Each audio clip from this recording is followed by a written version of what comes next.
Shalom saudara sekalian. Saudara, tema kita pada hari ini adalah pelajaran tentang kitab Yoel. Kalau saudara punya Alkitab, silakan buka Yoel bersama dan nanti kita akan baca bersama-sama. Saudara tetap membuka Yoel pasal pertama.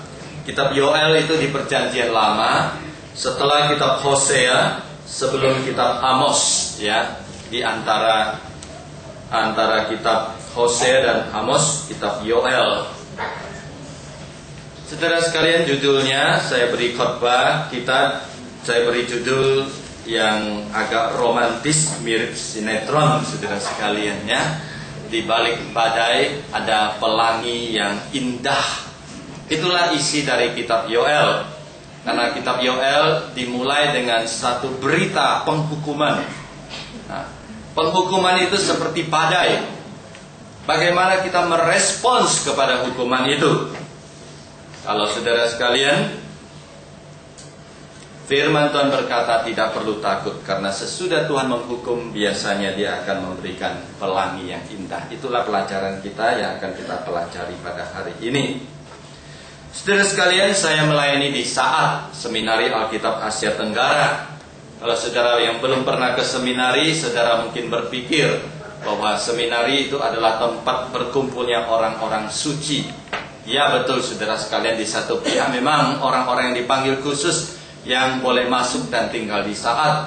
Tapi jangan saudara pikir bahwa orang-orang yang tinggal di Saat itu orang-orang yang sudah bebas, sudah imun, ya, imun tidak bisa berbuat dosa lagi, atau sudah seperti malaikat atau minimal setengah malaikat. Tidak demikian saudara sekalian. Orang-orang yang tinggal di sekolah teologia juga adalah manusia biasa yang bisa berdosa. Saudara, pada satu kali ada satu pasang mahasiswa melakukan satu kesalahan yang sesuai dengan peraturan Saat, itu adalah kesalahan yang fatal. Oleh sebab itu kami mengadakan rapat dan menurut peraturan bahwa dia harus segera dikeluarkan dari Saat. Saat itu juga saudara sekalian. Tapi kami dosen-dosen adalah seperti orang tua. Kalau menghukum mahasiswa, saudara sekalian, mahasiswa merasa sakit, kami lebih sakit, saudara sekalian. Bapak Ibu yang pernah jadi orang tua pasti tahu, ya. Kita kalau menghukum anak menderita, menjerit-jerit. Sebenarnya ketika anak menjerit, hati kita lebih sakit, lebih menangis, saudara sekalian. Itulah yang terjadi pada kami, dosen-dosen. Akhirnya kami kumpul lagi, kami renungkan lagi keputusan yang kami ambil. Dan kami melihat kedua mahasiswa tersebut mempunyai masa depan yang baik, punya potensi yang baik. Akhirnya kami berikan diskon hukuman kepada kedua mahasiswa tersebut. Diskonnya adalah menurut peraturan dia harus dikeluarkan. Tapi diskonnya adalah dia tidak perlu dikeluarkan. Tapi kami beri skors, saudara sekalian. Skorsnya 1 tahun. Dan setelah kami pikir-pikir, saudara sekalian, akhirnya kami kasih diskon tambahan lagi. Ya, persis seperti supermarket, saudara sekalian, ya. Ada diskon 50, di atas tambah 20 yang kecil, saudara sekalian. Diskon di atas diskon. Diskonnya apa? Kalau menurut peraturan orang yang diskors itu harus segera tinggalkan Saat. Tapi kami pikirkan dia sudah setengah semester berjeri lelah, dan kalau dia tinggalkan maka semua yang dia pelajari setengah semester itu akan hilang begitu saja. Dan kami berikan diskon, dia boleh selesaikan semester itu baru memulai skorsnya. Jadi teratur seperti itu. Masuk akal saudara sekalian, ya. Jadi kami panggil dan kami beritahu, salah kamu ini, hukumannya ini, diskonnya ini, dan diskon di atas diskon lagi ini, ya saudara sekalian. Dan kami beritahukan ini konsekuensinya. Nah saudara sekalian, mereka berdua berterima kasih kepada dosen Saat, dan mereka kembali kepada kehidupan seperti biasa. Cuma sayang saudara sekalian, mereka tidak memanfaatkan kebaikan hati dosen dengan baik. Mereka mengulangi lagi kesalahan yang sama. Kami berikan peringatan, dia ulangi lagi. Sampai akhirnya dosen Saat mengatakan ini tidak ada kesempatan bagi dia lagi. Kami panggil dan kami beritahu keputusannya bukan lagi diskon, bukan lagi skors. Tapi hari ini juga kamu harus tinggalkan Saat. Karena kami berikan anugerah, kamu mempermainkan anugerah kami. Sekarang juga kamu harus tinggalkan Saat. Saudara mendengar perintah ini, mendengar keputusan ini, muka mereka pucat, saudara sekalian, karena mereka dipecat, ya, jadi dipecat, mukanya jadi pucat. Akibatnya mereka bilang, apakah tidak ada pertimbangan? Karena kami kalau disuruh pulang seperti ini, kami tidak tahu mau ditaruh di mana muka kami, malu katanya, ya. Waktu dia ngomong begini, dalam hati saya berpikir, taruh aja di kantong kresek, saudara sekalian, ya, karena tidak tahu ditaruh di mana mukanya katanya. Lalu kami bilang, salah kamu sendiri. Kami sudah beritahu dengan jelas peraturannya ini, ya, peraturannya ini, baca baik-baik peraturan ini, kamu dapat hukuman. Dan kalau kamu menjalankan hukuman dengan baik, memberi respons yang tepat, maka kamu akan mendapatkan pemulihan, diterima kembali. Tapi kalau kamu tidak menjalankan hukuman dengan tepat, maka hukuman yang lebih berat akan diberikan kepada kamu. Nah, saudara, itu perintah kami kepada mahasiswa. Sebenarnya jauh sebelum kami memberikan peraturan seperti ini kepada mahasiswa, Kitab Yoel sudah mencatat peraturan yang sama, mencatat isi yang sama. Isi dari kitab Yoel, saudara sekalian, kalau mau kita pelajari, adalah bacalah hukuman yang terjadi pada bangsa Israel dengan teliti dan bertindaklah dengan tepat. Bacalah hukuman dengan teliti dan bertindaklah dengan cepat. Kalau kamu salah memberi respons, maka celaka yang lebih besar akan ditimpakan kepadamu. Tolong slide-nya diputar. Ya, bacalah teliti dengan tepat dan bertindaklah dengan tepat. Kalau kamu salah memberi respons, maka celaka lebih besar akan menimpa kamu. Dan kalau kamu memberikan respons dengan tepat, maka kamu akan mendapat kelepasan. Saudara, itulah pelajaran kita pada hari ini. Kitab Yoel, saudara, sangat istimewa karena bukan dimulai dengan berkat, tapi dimulai dengan sebuah bencana. Mari kita lihat Yoel pasal pertama. Kitab Yoel dimulai dengan sebuah bencana. Bencana terbesar yang belum pernah terjadi. Dengarkanlah, hai orang Israel. Itu ayat kedua. Dengarkanlah ini, hai para tua-tua. Pasanglah telinga, hai seluruh penduduk negeri. Pernahkah terjadi seperti ini dalam zamanmu atau dalam zaman nenek moyangmu? Ceritakanlah tentang itu kepada anak-anakmu, dan biarlah anak-anakmu menceritakan kepada anak-anak mereka, dan anak-anak mereka kepada angkatan yang kemudian. Saudara, ini adalah satu peringatan. Ingat, dengarkan baik-baik, karena sebentar lagi aku akan mengumumkan satu bencana yang dulu nenek moyang kita tidak pernah mengalami. Dan zaman sekarang, hanya zaman sekarang yang mengalami. Dan zaman yang akan datang tidak pernah akan terjadi lagi. Apakah bencana itu, saudara sekalian? Ayat keempat memberitahukan kepada kita. Apa yang ditinggalkan belalang pengerik telah dimakan belalang pindahan. Apa yang ditinggalkan belalang pindahan telah dimakan belalang pelompat. Dan apa yang ditinggalkan belalang pelompat telah dimakan belalang pelahap. Saudara bingung, ya? Kita tinggal di Indonesia cuma kenal satu belalang, saudara sekalian. Tapi di sini ada belalang pengerip, belalang pindahan, belalang apalagi pelompat, dan belalang pelahap. Saudara, saya berusaha mencari kamus, berusaha mencari ensiklopedia. Apa itu belalang pengerip, belalang pelompat, belalang pelahap, belalang apalagi, saudara sekalian. Dan umumnya ensiklopedia dan kamus mengatakan bahwa mereka juga tidak tahu apa artinya belalang ini. Nah, saudara sekalian, Yoel adalah sebuah kitab puisi. Oleh sebab itu, kalau kita mempelajari kitab puisi, salah satu prinsip adalah bahwa puisi tidak dapat dipelajari secara tersurat, tapi dipelajari secara tersirat. Oleh sebab itu, kita tidak perlu tahu apa artinya belalang pengerip, apa artinya belalang pindahan, apa artinya belalang lompatan, dan sebagainya. Yang perlu kita tahu adalah isi yang tersirat dari ayat ini. Bencana yang akan dibawakan oleh belalang. Belalang itu, saudara sekalian, ayat ini mengatakan ada satu kelompok belalang besar akan datang menimpa bangsa Israel. Dan belalang ini akan makan habis. Dan sesudah itu, saudara sekalian, muncul gelombang belalang yang lain. Muncul lagi gelombang belalang yang lain.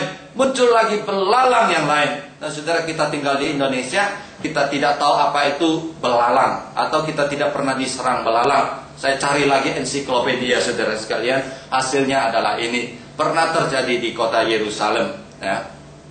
Ada satu pohon, saudara lihat ada satu orang berdiri di sana. Kalau orang itu 1,7 meter, maka tinggi pohon itu yang penuh dengan daun itu adalah sekitar 8 meter tingginya. Pohon itu besar saudara sekalian. 15 menit kemudian setelah diserang belalang, botak saudara sekalian. Nah, itulah yang terjadi pada bangsa Israel. Jadi Nabi Yoel berkata, "Hai bangsa Israel, dengarkan baik-baik, karena sebentar lagi negeri kita akan diserang oleh belalang. Makanan akan habis, semua tumbuhan akan habis. Bukan hanya satu kelompok, tapi kelompok kedua akan datang, kelompok ketiga akan datang, kelompok keempat akan datang. Dan semua negeri akan habis tumbuh-tumbuhannya, diserang oleh belalang." Saudara ingat, pada waktu itu negeri Israel itu adalah negeri agraris, bukan negara industri. Jadi mereka tidak mempunyai pabrik. Jadi kalau makanan habis, gandum habis, tanaman habis, habis semua makanan mereka. Mereka juga bukan negeri perdagangan seperti Singapura yang bisa mengandalkan perdagangan. Oleh sebab itu saudara sekalian, bagi bangsa Israel, kalau diserang oleh belalang, makanan mereka, tumbuh-tumbuhan mereka semua dihabiskan oleh belalang, itu adalah bencana yang sangat besar. Lalu Nabi Yoel mengatakan, bencana yang akan menghancurkan seluruh tanah pertanian. Sehingga akibatnya saudara sekalian, firman Tuhan berkata, ayat 1, pasal 1 ayat 5, pemabuk akan kehabisan anggur. Merataplah hai semua peminum anggur karena anggur baru, sebab sudah dirampas dari mulutmu negeri itu. Yang kedua, firman Tuhan mengatakan akibatnya adalah rumah Tuhan kehabisan korban curahan. Para petani menjadi malu. Saudara, kata malu di sini bukan malu seperti biasa, tapi artinya adalah para petani menjadi frustrasi, putus harapan. Kemudian anak-anak manusia akan meratap, binatang-binatang menderita. Saudara, itulah berita yang dibawa oleh Nabi Yoel. Nabi Yoel berkata, hai orang Israel, dengarkan baik-baik. Sebentar lagi kita akan diserang oleh belalang. Belalang itu akan melahap habis makanan kita. Dan pada waktu itu, pemabuk kehabisan anggur. Orang-orang yang minum anggur baru akan kehabisan anggur. Rumah Tuhan akan kehilangan, kehabisan korban curahan. Para petani akan putus asa, frustrasi.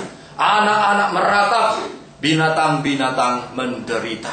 Artinya saudara sekalian, ada satu gambaran yang mengerikan yang terjadi di negeri Israel. Ada kelaparan, hubungan sesama manusia rusak, hubungan dengan Tuhan rusak, binatang-binatang menderita. Saudara, kita tinggal di abad ke-21 ini, kita tidak mempunyai bayangan seperti apa itu saudara sekalian ya. Coba kita refleksikan, bagaimana kondisi Indonesia? Pernah tidak kondisi Indonesia mengalami bencana seperti ini? Mungkin kalau kita kilas balik, flashback saudara sekalian, mungkin pernah terjadi di Aceh. Ketika terjadi di Aceh, saudara, tsunami menyerang mereka. 300.000 orang hilang. 150 diantaranya mayatnya tidak ditemukan.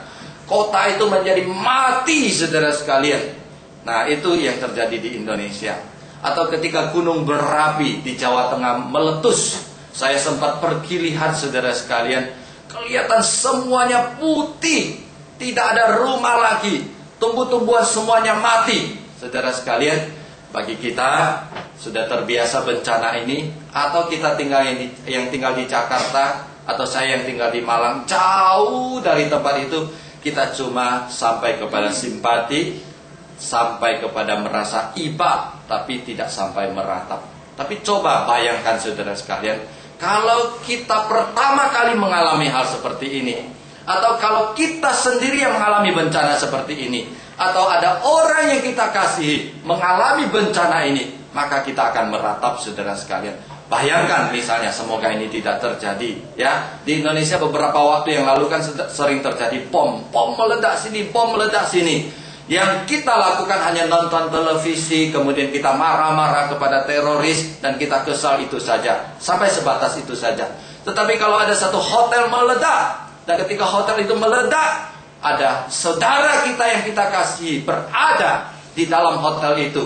Dan setelah meledak, yang kita temukan, badannya hancur, tinggal kepalanya saja, saudara sekalian. Bagaimana? Tentu kita akan memberi respons yang berbeda. Kita akan meratap, kita akan menangis. Saudara sekalian, itulah yang terjadi di tengah-tengah bangsa Israel. Orang Israel akan mengalami satu kelaparan yang luar biasa. Makanan mereka habis. Tumbuh-tumbuhan mereka dilahap, diserang oleh belalang. Dan di mana-mana orang kekurangan makanan. Anak-anak kecil menangis, binatang melarat. Yang kelihatan semuanya gersang, saudara sekalian, ya. Seperti pohon ini. Nah, orang ini aneh, saudara sekalian. Ini gersang, saudara, tapi dijadikan hiasan, saudara sekalian, ya. Nah, ini indah kalau cuma beberapa potong. Tapi kalau secara lihat, bayangkan, lihat keluar semua pohon itu tidak ada daunnya, saudara sekalian. Rumput semuanya tidak ada, gersang, saudara sekalian. Itulah yang dialami oleh orang Israel. Bukan satu daerah, bukan satu kota, tapi seluruh Israel. Itulah peringatan dari Nabi Yoel. Hai Israel, bersiaplah, kita akan diserang.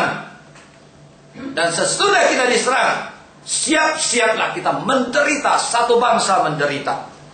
Oleh sebab itu, sesudah itu Nabi Yoel berkata, bagaimana kita bisa menghadapi ini?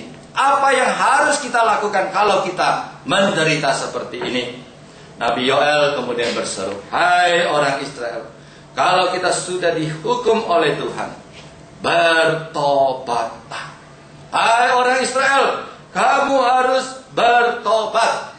Saudara sekalian, kalau kita berpikir bertobat, maka kita berpikir orang Israel sudah melakukan dosa perzinahan. Orang Israel sudah melakukan pencurian. Orang Israel sudah melakukan penipuan. Orang Israel sudah melakukan penyembahan berhala. Jadi kata bertobat, hai orang Israel, jangan berzina lagi, jangan mencuri lagi, jangan berjudi lagi, jangan bermabuk-mabukan lagi, jangan menyembah berhala lagi. Nah, itu adalah konsep bertobat yang umum. Betul tidak, saudara sekalian? Kalau saya bilang, saudara harus bertobat, saudara pikir apa? Orang itu berzina, bertobat, tidak berzina lagi. Orang itu mencuri, bertobat, tidak mencuri lagi. Betul, itu makna bertobat secara umum. Tapi kalau saudara pelajari kitab Yoel, saudara sekalian, ketika Nabi Yoel berkata, orang Israel akan dihukum dan mereka harus bertobat. Apa arti pertobatan bagi bangsa Israel menurut Nabi Yoel? Pertobatan bangsa Israel itu bukan bertobat dari perzinahan, bukan bertobat dari pencurian, bukan bertobat dari penyembahan berhala.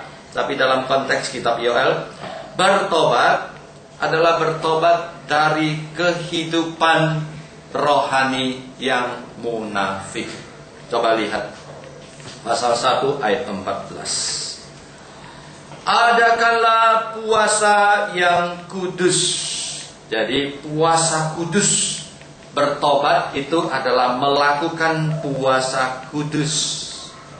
Saudara perhatikan baik-baik. Kata puasa saja tidak cukup, tapi harus kata kudus. Puasa itu kata benda, kudus itu kata sifat. Kapan sebuah kata benda perlu kata sifat? Kata benda perlu kata sifat kalau kata benda itu tidak jelas. Apa artinya, saudara sekalian? Artinya bangsa Israel itu sering berpuasa, tapi puasa mereka tidak dikenal oleh Tuhan. Yang Tuhan inginkan adalah puasa yang kudus. Jadi perlu dikasih penjelasan dengan kata sifat. Saya kasih contoh, saudara sekalian. Waktu saya kecil, atau waktu bapak ibu saudara sekalian kecil, kata guru itu adalah kata yang sangat terhormat, saudara sekalian, ya. Zaman dulu guru itu selalu dihormati. Ketemu guru, hormat. Ketemu guru, baik. Ketemu guru, disiplin. Betul tidak, saudara sekalian? Jadi dulu guru itu tidak perlu diberi embel-embel dengan kata sifat. Semua guru itu baik. Semua guru itu menyayangi muridnya.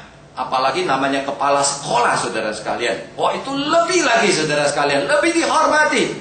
Tapi sekarang zaman terus meningkat, terus menurun nilai moralnya, sehingga sekarang orang mengatakan tidak semua guru itu baik. Jadi harus guru yang baik.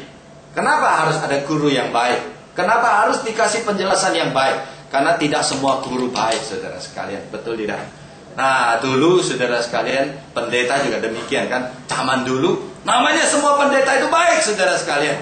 Tapi sekarang tidak semua pendeta baik. Ya, saya pendeta, saya berani mengatakan seperti itu.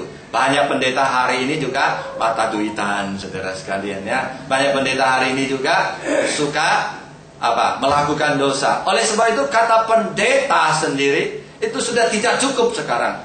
Kata pendeta itu harus dijelaskan dengan apa? Pendeta yang baik, saudara sekalian.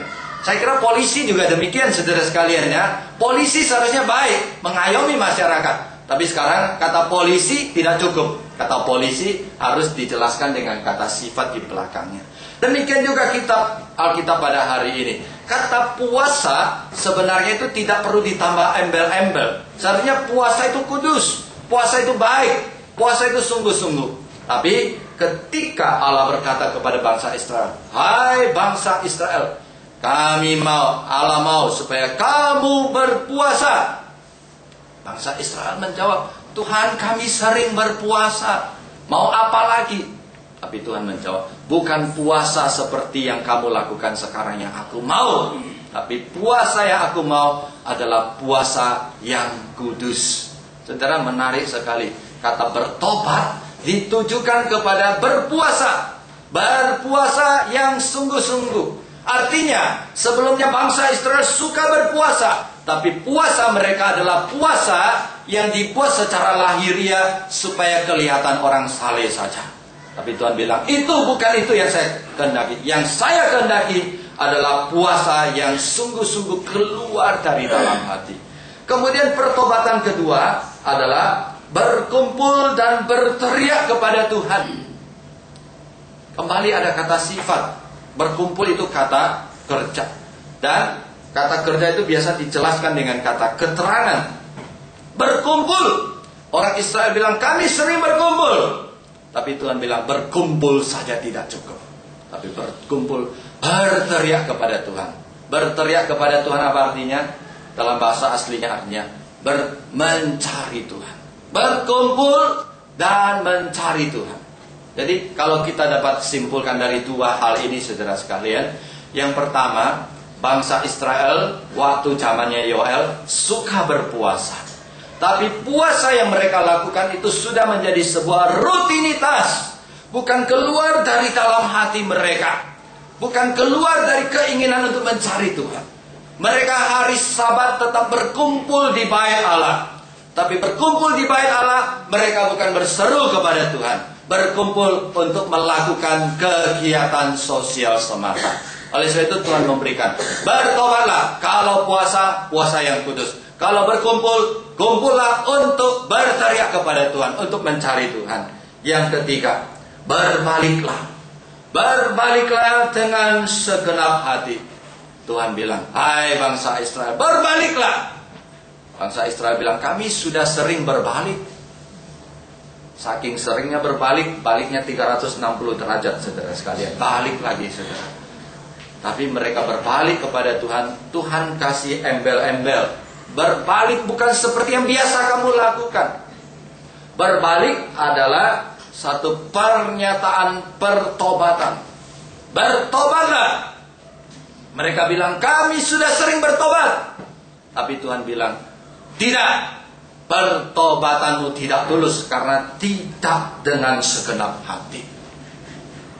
Saudara, tobat itu adalah satu perubahan berbalik yang sungguh-sungguh kepada Tuhan. Kalau tidak, ada teman saya mengatakan itu tomat, saudara sekalian. Apa itu tomat? Hari ini tobat, besok kumat, saudara sekalian. Itulah yang terjadi pada bangsa Israel. Mereka lakukan dosa, kesalahan. Mereka bilang, oh gampang datang kepada Tuhan. Minta ampun kepada Tuhan. Ya Tuhan, saya berbalik, saya bertobat. Tuhan lihat, Tuhan ampuni. Lalu Tuhan berkata, Bertobatlah, berbaliklah. Mereka bilang, kami sudah sering berbalik. Tuhan bilang, bukan itu yang kami maksudkan. Bukan itu yang Tuhan maksudkan. Yang Tuhan maksudkan adalah bertobat dari dalam hati. Yang ketiga, yang keempat, mengoyakkan hati, bukan mengoyakkan pakaian. Bangsa Israel itu zaman timur dekat kuno, kalau mereka punya masalah mereka koyak baju. Artinya mereka berkabung, saudara sekalian. Ya, jadi bangsa Israel itu suka mengoyakkan baju. Nah, jadi waktu saya persiapkan ini, saya pikir waktu itu kalau buka toko baju laku di sana ya. Sebentar-sebentar ditegur dosa mereka, mereka bertobat, mereka koyak baju, menyatakan apa? Menyatakan mereka menyesal. Tapi habis itu ulangi lagi kesalahan mereka. Tuhan bilang, kamu memang sering koyak baju, memang sering menyatakan penyesalan atas dosamu, memang sering meratap atas apa yang kamu lakukan, tapi hatimu tidak pernah dikoyak. Hatimu tidak pernah hancur di hadapan Tuhan karena dosamu. Dan terakhir, menangislah dan memohon belas kasihan kepada Tuhan. Saudara sekalian, kalau saya meminta saudara simpulkan, apa dosanya Israel? Dosa Israel bukan menyembah berhala. Dosa Israel bukan mencuri. Dosa Israel bukan berzina. Dosa Israel pada waktu itu adalah tidak mempunyai kesungguhan di dalam mengikut dan menyembah Tuhan. Kalau dilihat dari luar, dari lahir ya, orang Israel yang hidup pada zaman Yoel itu adalah orang-orang yang saleh. Mereka secara tepat waktu berkumpul di rumah Tuhan, di bait Allah. Mereka suka berpuasa. Mereka suka mendengarkan khotbah. Dan setelah mendengarkan khotbah, mereka mengoyakkan baju, menandakan mereka bertobat. Mereka suka menangis di hadapan Tuhan. Dari luar, saudara sekalian, mereka adalah orang saleh. Tapi Nabi Yoel menegur mereka. Tuhan tidak hanya melihat penampilan, tapi Tuhan melihat jauh ke dalam hati manusia. Jauh ke dalam hati. Ketika kamu berpuasa, hatimu tidak berpuasa. Ketika kamu bertobat, hatimu tidak bertobat. Ketika kamu mengoyakkan baju, kamu tidak menghancurkan hatimu di hadapan Tuhan. Ketika kamu menangis dengan air mata buaya. Tuhan tahu semua itu. Oleh sebab itu, Nabi Yoel berkata, bertobatlah. Bertobatlah dari kemunafikan di hadapan Tuhan. Bertobatlah dari bersandiwara di hadapan Tuhan. Bertobatlah dari pertunjukan rohani di hadapan Tuhan. Karena Tuhan tidak senang dengan semua itu. Saudara sekalian, orang Israel pada waktu itu mereka menghadapi musibah. Dan musibah itu seharusnya memberikan peringatan kepada mereka. Cuma mereka salah mengartikan musibah itu. Mereka berpikir bahwa musibah yang mereka alami bukan hanya sekedar fenomena alam, tetapi itu adalah sebuah hukuman Tuhan atas kemunafikan mereka. Itu yang ingin disampaikan oleh Yoel. Hai Israel, kalian dihukum bukan karena fenomena alam. Karena serangan belalang itu mereka bilang, oh hari ini sial saja. Sial saja diserang oleh belalang. Tapi tidak apa-apa. Kita bangsa yang suka berpuasa. Kita bangsa yang suka mencari Tuhan. Kita umat pilihan Tuhan. Kita tetap akan diberkati oleh Tuhan. Tahun depan Tuhan memberkati lagi. Tapi Nabi Yoel berkata, tidak hai orang Israel. Tidak. Tuhan menjadikan hukuman ini sebagai peringatan bahwa kalau kamu tidak bertobat dari kemunafikanmu, hukuman yang lebih besar yang akan ditimpakan kepadamu. Terakhir, saudara sekalian, pelajaran apakah yang saudara dapatkan hari ini dari kitab Yoel? Setelah bercerita tentang belalang, setelah bercerita tentang puasa, setelah bercerita tentang meratap, setelah bercerita tentang mengoyakkan baju dan mengoyakkan hati, setelah bercerita tentang menangis di hadapan Tuhan, saudara, pelajaran apa yang dapat kita pelajari hari ini? Pelajaran yang dapat kita pelajari hari ini yang harus menjadi perhatian sungguh-sungguh bagi kita adalah sebenarnya bangsa Israel mewakili banyak orang Kristen pada hari ini. Kalau saya bertanya kepada saudara, apakah musuh terbesar orang Kristen pada hari ini? Atau siapakah musuh terbesar orang Kristen pada hari ini? Saudara, banyak orang bilang musuh terbesar orang Kristen hari ini adalah orang yang suka menyerang gereja, membakar gereja, menyiksa orang Kristen, menghalangi orang Kristen beribadah. Saudara, saya katakan itu bukan musuh terbesar orang Kristen. Karena semakin orang Kristen dianiaya, semakin orang Kristen disiksa, di situ iman yang sejati akan muncul, dan di situ kekristenan akan bertumbuh. Oleh sebab itu, dalam secara kekristenan, orang Kristen tidak pernah takut kepada penganiayaan dan penderitaan. Karena penganiayaan dan penderitaan justru akan melahirkan iman yang murni, dan iman yang murni itu akan menumbuhkan gereja. Jadi musuh terbesar kita bukan orang yang menyerang, yang menghancurkan gereja, bukan. Lalu apa itu musuh terbesar orang Kristen? Siapa musuh terbesar orang Kristen? Musuh terbesar orang Kristen adalah orang Kristen itu sendiri. Siapa? Yaitu orang Kristen seperti orang Israel. Yang saya sebut orang Kristen ala kadarnya. Penyakit terbesar gereja hari ini adalah di dalam gereja terlalu banyak orang Kristen ala kadarnya. Apa itu orang Kristen ala kadarnya? Hari Minggu saya tetap ke gereja, saya Kristen. Sebelum makan saya berdoa, saya orang Kristen. Sebelum tidur saya berdoa, saya orang Kristen. Sebelum buka toko saya berdoa. Sebelum melakukan sesuatu saya berdoa. Saya punya anak, namakan anak saya nama Kristen. Dengan berpikir demikian, kita pikir kita sudah jadi orang Kristen. Betul saudara sekalian, itu kita jadi orang Kristen. Tapi itu adalah orang Kristen ala kadarnya. Orang Kristen yang tidak sungguh-sungguh mengikut Tuhan. Orang Kristen yang tidak menyerahkan hatinya kepada Tuhan. Itulah yang terjadi pada bangsa Israel. Bangsa Israel tetap berpuasa. Bangsa Israel tetap beribadah kepada Tuhan di rumah Tuhan.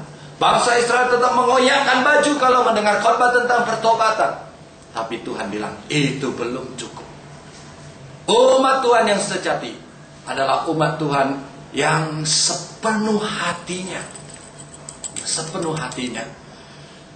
diserahkan kepada Tuhan, yang dengan harga apapun tetap bersedia mengikut Tuhan. Jadi saudara sekalian, pada pagi ini ada 3 aspek yang mau kita jadikan indikator. Yang pertama, apa yang dapat saya pelajari dalam kehidupan kerohanian saya? Adakah saya menuntut kemajuan rohani? Hari ini banyak orang Kristen ala kadarnya. Baca firman Tuhan ala kadarnya. Bahkan banyak orang Kristen di rumah tidak baca Alkitab, tetap merasa hidupnya baik-baik saja. Banyak orang Kristen malas berdoa di rumah, tetap merasa hidupnya baik-baik saja. Oh, saya masih beri persembahan kok, saya masih ikut kebaktian kok, nama saya tetap Kristen, KTP saya tetap Kristen. Saudara sekalian, itulah orang Kristen ada ala kadarnya. Dan peringatan dari Yoel dengan tepat ditujukan kepada orang Kristen seperti ini pada hari ini, yang tidak peduli dengan kemajuan kehidupan kerohaniannya, yang hanya datang cari Tuhan, hanya mau berkat saja. Kemarin ada satu jemaat cerita kepada saya, Pak Pendeta, katanya, ada teman saya mengajak saya pergi ke pendeta tertentu. Saya tanya, kenapa kamu mau pergi ke sana? Karena teman saya bilang, dia pergi ke pendeta itu Dia minta apa saja, diberkati oleh pendeta itu, dan semua yang diminta itu terkabulkan. Saudara, ini namanya orang Kristen ala kadarnya, mengikut Tuhan karena mau dapat berkat. Saudara, mari kita bertanya kepada diri kita sendiri, bagaimana kehidupan kerohanian saya di hadapan Tuhan? Apakah saya sering meratapi dosa saya? Apakah saya menghadapi dosa saya dengan hati yang hancur? Apakah saya menuntut supaya saya lebih kenal, lebih cinta kepada Tuhan? Apakah hidup saya semakin hari semakin mirip Tuhan, atau semakin hari semakin mirip musuhnya Tuhan? Oh saudara, salah satu tragedi terbesar di dalam gereja hari ini adalah semakin banyak orang Kristen semakin lama mengikut Tuhan, bukan semakin mirip Kristus, tapi semakin mirip musuhnya Kristus. Itu tragedi, saudara sekalian. Banyak orang Kristen berbicara persis seperti musuhnya Kristus berbicara. Banyak orang Kristen berpikir persis musuhnya Kristus berpikir. Banyak orang Kristen berbisnis persis seperti musuhnya Kristus berbisnis. Saudara, masih layakkah kita sebut diri kita orang Kristen, saudara sekalian, kalau seperti ini? Oleh sebab itu, lewat Nabi Yoel, firman Tuhan kembali menegur kita. Hai orang Kristen, bertobatlah, konsistenlah kepada kehidupan kerohanian kamu. Bertumbuh di dalam Kristus, semakin hari menjadi semakin Kristus. Yang kedua, dalam kehidupan ibadah kita. Oh, bangsa Israel kalau soal ibadah mereka nomor satu. Mereka bangga dengan rumah Tuhan. Mereka bangga masuk dalam rumah Tuhan. Mereka beribadah, mereka tutup mata, mereka angkat tangan. Secara lahiriah saya katakan, orang akan lihat, oh ini bangsa yang saleh. Tapi Tuhan bilang, tidak. Saya tidak akan tertipu oleh penampilan lahirnya. Karena hati mereka tidak ada di tempat ibadah ketika mereka hadir. Saudara, bagaimana kehidupan ibadah saudara? Bagaimana saudara masuk ke rumah Tuhan di tempat ini, saudara sekalian? Saudara, sebentar lagi kita akan punya gedung yang bagus di sana. Adakah kita membangun gedung? Di saat yang sama kita membangun hati untuk beribadah kepada Tuhan. Percuma kita punya gedung bagus-bagus, tapi jemaatnya, hatinya tidak siap memuji Tuhan. Penyakit orang Kristen hari ini adalah banyak orang Kristen datang ke gereja, tapi tidak dengan hati yang tulus mencari Tuhan. Tuhan berkata, berserulah kepada Tuhan. Kami sudah berseru karena bangsa Israel.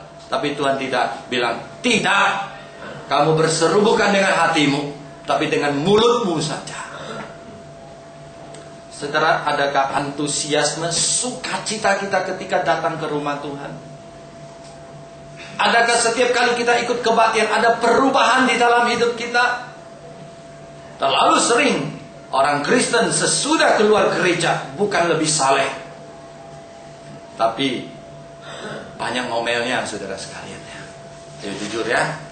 Aduh, khotbah hari ini panjang kayak film India. Sering kan kita ngomel seperti itu ya. Aduh, nyanyinya hari ini kayak lagu dangdut. Aduh, hari ini. Aduh, hari ini. Saudara, itukah kebaktian yang Tuhan inginkan?